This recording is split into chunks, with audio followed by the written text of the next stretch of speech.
தமிழர் தலைவர் ஐயா ஆசிரியர் அவர்களே, மாவட்ட கழகத்துடைய செயலாளர் மாண்புமிகு அமைச்சர் சேகர்பாபு அவர்களே, இந்திய யூனியன் முஸ்லீம் லீக் தேசிய தலைவர் பேராசிரியர் ஐயா காதர் மொய்தீன் அவர்களே, விடுதலை சிறுத்தை கட்சியினுடைய துணை பொதுச் செயலாளர் சட்டமன்ற உறுப்பினர் என்னுடைய அன்பிற்கினிய சகோதரர் ஆலூர் ஷா நவாஸ் அவர்களே, வருகை தந்துள்ள நாடாளுமன்ற சட்டமன்ற முன்னாள் இந்நாள் உறுப்பினர்களே, சிறுபான்மையினர் ஆணையத்தினுடைய துணைத் தலைவர் திரு இறையன்பு குத்தூஸ் அவர்களே, தமிழ்நாடு பாடநூல் கழக தலைவர் திரு திண்டுக்கல் லியோனி அவர்களே, வரவேற்புரையாற்றியுள்ள விழாவினுடைய ஒருங்கிணைப்பாளர் திரு முகமது அனீஃபா அவர்களே, நன்றியுரை ஆற்றியிருக்கக்கூடிய திரு அனீஃபா நவ்ஷாத் அவர்களே, நாகூர் அனீஃபா அவர்களுடைய குடும்பத்தைச் சார்ந்தவர்களே, மாநகராட்சி மன்ற உறுப்பினர்களே, கண்ணியத்திற்குரிய இஸ்லாமிய பெருமக்களே, பத்திரிகை மற்றும் ஊடகத்துறை சார்ந்த நண்பர்களே, உங்கள் அனைவருக்கும் என்னுடைய அன்பான வணக்கம். இந்த நூற்றாண்டு விழா அழைப்பிதழை பார்த்தப்போ எனக்கு ஒரு புகைப்படம் நினைவுக்கு வந்துச்சு. ஒரு பக்கம் தலைவர் கலைஞரும் இன்னொரு பக்கம் இனமான பேராசிரியரும் இருக்க, நடுவில் நின்று அவங்க ரெண்டு பேரோட தோல்லையும் உரிமையோடு கை போட்டு கம்பீரமாக நிற்பார் நாகூர் அனீஃபா அவர்கள். இப்படி ஒரு படம் யாருக்கும் கிடைக்காது. அந்த இருவரும் ஆளுமைகளோட தோல்ல கை போட்டு நிற்க துணிச்சலும் நட்புரிமையும் யாருக்கும் இருக்காது. அத்தகைய கம்பீரத்தின் அடையாளம்தான் நம் மரியாதைக்குரிய நாகூர் அனீஃபா அவர்கள். அவருடைய நூற்றாண்டு விழாவைத்தான் கொண்டாடிக்கிட்டு இருக்கிறோம். உடலால் அவர் மறைந்தாலும் அவருடைய குரல் நம்முடைய உள்ளத்திலையும் உணர்வுலையும் ஒழிச்சுக்கிட்டே இருக்கு. முத்தமிழறிஞர் தலைவர் கலைஞர் அவர்கள் சொன்னதை எங்களுடைய அன்புக்குரிய லியோனி அவர்கள் நினைவுபடுத்தினார். அணி என்றால் தேன், பா என்றால் பாட்டு, தேனாக இனிக்கும் பாட்டை பாடும் அவருக்கு அனீஃபா என்று பெயர் பொருத்தமானது என்றார். அதேபோல் அனீஃபாவுக்கு ஒளிபரிக்கே தேவையில்லைன்னு தந்தை பெரியார் அவர்கள் சொன்னார். அப்படி ஒரு குரல் வளம் அனீஃபா அவர்களுக்கு. இறுதி வர அந்த குரல் அதே உறுதியோடு இருந்துச்சு. அவருக்கு உரிய அது சிறப்பு. இசைமுரசு அவர்கள் தொடக்கம் முதல் இறுதி வர திராவிட இயக்கத்தில் பங்கெடுத்து கலையை வளர்த்து இயக்கத்தையும் கொள்கையும் வளர்த்தார். தலைவர் கலைஞருக்கும் அனீஃபா அவர்களுக்கும் வயசுல தான் ஓராண்டு இடைவெளி. இது தவிர அவங்க ரெண்டு பேருக்கும் இடைவெளி என்பதே கிடையாது. அந்த அளவுக்கு நகமும் சதையுமாக நட்போடு பழகினவங்க அந்த ரெண்டு பேரும். ஓடி வருகிறான் உதயசூரியன் அனீஃபா அவர்களுடைய குரல் உழைக்காத கழகத்தோட நிகழ்ச்சிகள் தொடங்கினதே கிடையாது. தலைவர் கலைஞருடைய வாழ்க்கையில் எத்தனையோ முக்கியமான தருணங்கள் இருந்தாலும் கள்ளக்குடி போராட்டத்துக்குன்னு தனி இடம் இருக்கு. தண்டவாளத்தில் தலை வச்சு படுத்த கலைஞருடைய தீரத்தை கள்ளக்குடி கொண்ட கருணாநிதி வாழ்கவே, மக்கள் உள்ளம் குடிகொண்ட உண்மை தலைவர் வாழ்கவேன்னு பட்டி தொட்டியெல்லாம் கொண்டு போய் சேர்த்தார். அனீஃபா அவருடைய குரல் தான். ஒரு கலைஞன் ஒரு இயக்கத்தின் மேல எவ்வளவு பற்றோடு இருந்து அந்த இயக்கத்துக்காக எந்த அளவுக்கு அர்ப்பணிப்பு உணர்வோடு பாடுபட்டார் என்பதற்கு ஐயா அனீபா அவருடைய வாழ்க்கையை ஒரு எடுத்துக்காட்டு. 11 வயசுல பள்ளிக்கூடத்தில் பாடத் தொடங்கி 15 வயசுல மேடைகளில் பாட ஆரம்பிச்சு மக்கள் பாடகராக தன் வாழ்நாள் முழுக்க வலம் வந்தார் அனீபா அவர்கள். ஐயா நாகூர் அனீபா அவருடைய போராட்ட வாழ்வை இன்றைக்கும் குறிப்பாக இளைஞர்களும் தெரிந்து கொள்ளணும் என்று சுருக்கமாக நான் சொல்ல விரும்புகிறேன். சின்ன வயசுல நீதி கட்சி தொண்டராக இருந்த அனீபா அவர்கள்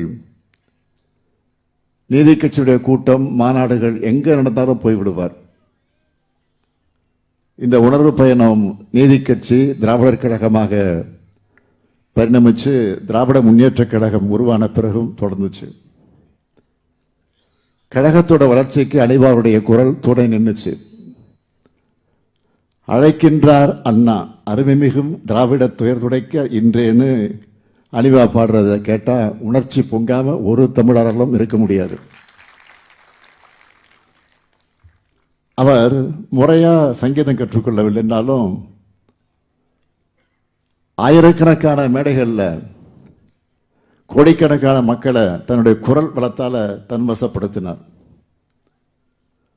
வறுமையின் காரணமா 7ஆம் வகுப்போடு படிப்பை நிறுத்திட்டவர் தன்னுடைய கலைப்பயணத்தை கழக பயணத்தை தொடர்ந்தார். ஐயா நாகூர் அனீபா அவருடைய அரசியல் வாழ்க்கைக்கு அடித்தளம் வச்ச ஊர் எந்த ஊர் தெரியுமா? திருவாரூர். படிப்பை பாதியிலே நிறுத்தினவரை அவருடைய தாயார் திருவாரூருக்கு அனுப்பி வச்சாங்க. அப்போ திருவாரூர்ல நீதி கட்சி கூட்டங்கள் நடக்கும். அவற்றை ஏற்பாடு செஞ்சவங்களை ஒருத்தர் தான் பள்ளிக்கூட மாணவராக இருந்த நம்முடைய தலைவர் கலைஞர் அவர்கள். அப்பவே கூட்டம் தொடங்கி தலைவர் பேசுற வரைக்கும் அனீபா அவர்கள் பாடுவார், பேச வர்ற வரைக்கும். இந்த நிலையில சரியட்டி பன்னீர்செல்வம் அவர்கள் மறைந்த பிறகு 1940 திருவாரூரில் நடந்த நீதி கட்சி மாநாட்டில் அவரை பற்றி அனீபா அவர்கள் பாடினார். அப்போ அந்த மாநாட்டில் இருந்த தலைவர் கலைஞர் அவர்கள் அனீபாவுடைய பாடலை கேட்டு நெஞ்சுருகி போயிட்டார். 1949 திராவிட முன்னேற்ற கழகம் தொடங்கப்பட்டப்போ அந்த தொடக்க விழாவில் பாடினவர் அதற்கு பிறகு திராவிட முன்னேற்ற கழகத்தின் தொண்டரா தன்னுடைய பயணத்தை தொடர்ந்தார். நாகூர்ல திமுக கிளையை தோற்றுவிச்சதும் ஐயா அனீபா அவர்கள் தான். இப்படி கழகத்தோடும் தலைவர் கலைஞரோடும் அனீபா அவர்களோட பற்றும் பாசமும் வளர்ந்துகிட்டே போச்சு. இன்னும் சொல்லணும்னா நாகூர்ல அனீபா அவர்கள் கட்டின இல்லத்துக்கு கலைஞர் இல்லம்னு பேர் வச்சார். அதை கலைஞர் தான் திறந்து வச்சார். இப்படி கழக மேடைகளில் பாட்டு பாடுறதுனால மட்டுமா அனீபா அவர்களை கொண்டாடுறோம்? பாடுறது அவருடைய திறன் கொண்ட கொள்கைக்காக சிறைக்கு போகவும் தயங்காதவர் தான் அனீபா அவருடைய குணம்.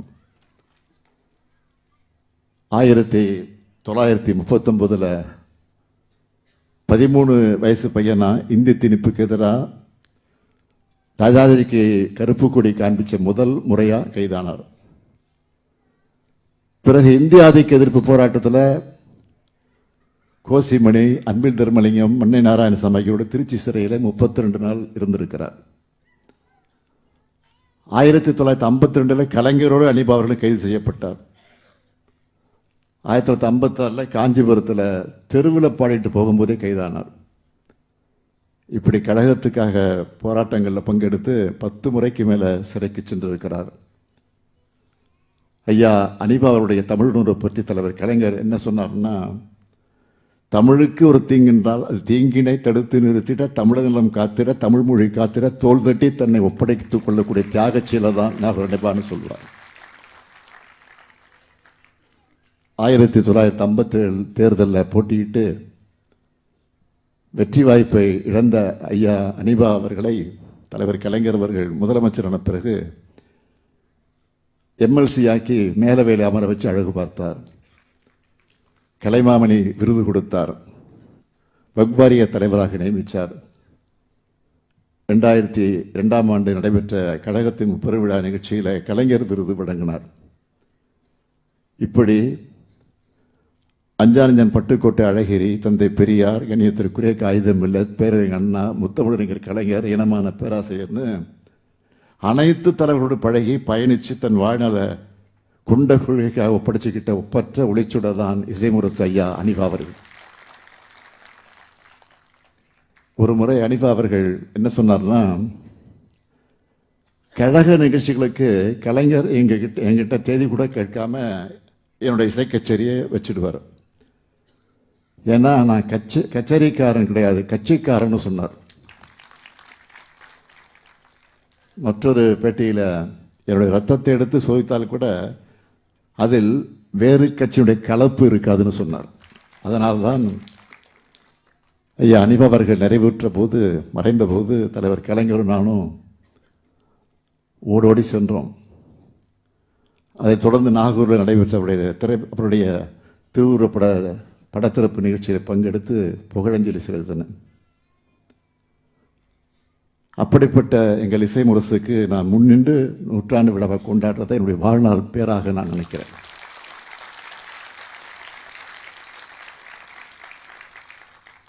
ஐயா நாகூர் அனிபா அவர்கள் கழகத்துக்கு மட்டும் சொந்தக்காரர் அல்ல, ஒட்டுமொத்த தமிழ்நாட்டினுடைய சொத்து அவர். எல்லாரும் சொன்னாங்க, அவர் பாடிய இறைவனிடம் கையேந்துங்கள் அவன் இல்லை என்று சொல்வதில்லை என்ற பாடல் தமிழ்நாட்டில் இருக்கிற எல்லார் வீட்டிலையும் ஒலிக்கிற பாடல். அதுதான் ஐயா அனிபா அவரது இசையோட வலிமை. அது சில மாதங்களுக்கு முன்பு ஒரு தனியார் தொலைக்காட்சி வாத நிகழ்ச்சியில் பலரும் மதங்களை கடந்த இசைமுரசு அவருடைய பாடலை பாடினது ரொம்ப வைரலாக போச்சு. இந்த உணர்வோடு தான் தமிழ்நாடு. அதனால தான் நம்மோட இசைமுரசு ஐயா நாகூர் அனிபா அவருடைய நூற்றாண்டு தொடங்கினதும் நாகூரிலே அவர் இல்லம் அமைந்துள்ள தெருவுக்கு இசைமுரசு நாகூர் இஎம் அனிபா தெரு என்று பெயர் சூட்டினோம். சில்லடி கடற்கரைக்கு செல்லும் சாலையிலே இசைமுரசு நாகூர் இஎம் அனிபா நூற்றாண்டு நினைவு பூங்காவை சில தினங்களுக்கு முன்பு துணை முதலமைச்சர் உதயநிதி திறந்து வச்சிருக்கிறார். தமிழரசின் சார்பில் அனிபா நூற்றாண்டு மலரை சிறப்பாக தயாரித்து வெளியிட்டிருக்கிறோம். ஐயா நாகூர் அனிபா போல் இன்னும் ஏராளமான திராவிட முன்னேற்ற கழகத்தை வலுப்படுத்த வரணும். உங்களுடைய திறமையை, உங்களுடைய அறிவு கூர்மையை பயன்படுத்தி கழகத்தை, சமூகத்தை வளர்த்தெடுக்க திராவிட முன்னேற்ற கழகம் எப்பொழுதும் தயாராக இருக்கு. திராவிட முன்னேற்ற கழகம் இந்த மண்ணில் இருக்கிற வரையில் தந்தை பெரியார், பேரறிஞர் அண்ணா, தலைவர் கலைஞரின் புகழ் தமிழ் நெஞ்சங்களில் உள்ளவர ஐயா நாகூர் அனிபா அவர்களும் நம்முடைய புகழுறவிலே வாழ்வார். கம்பீர குரலெடுத்து கானமழை பொழிந்து தமிழர்கள் மனங்களை நிறைந்த ஐயா நாகூர் அனிபா அவர்களின் புகழ் வாழ்க. ஐயா நாகூர் அனிபா அவர்களின் புகழ் வாழ்க. நன்றி, வணக்கம்.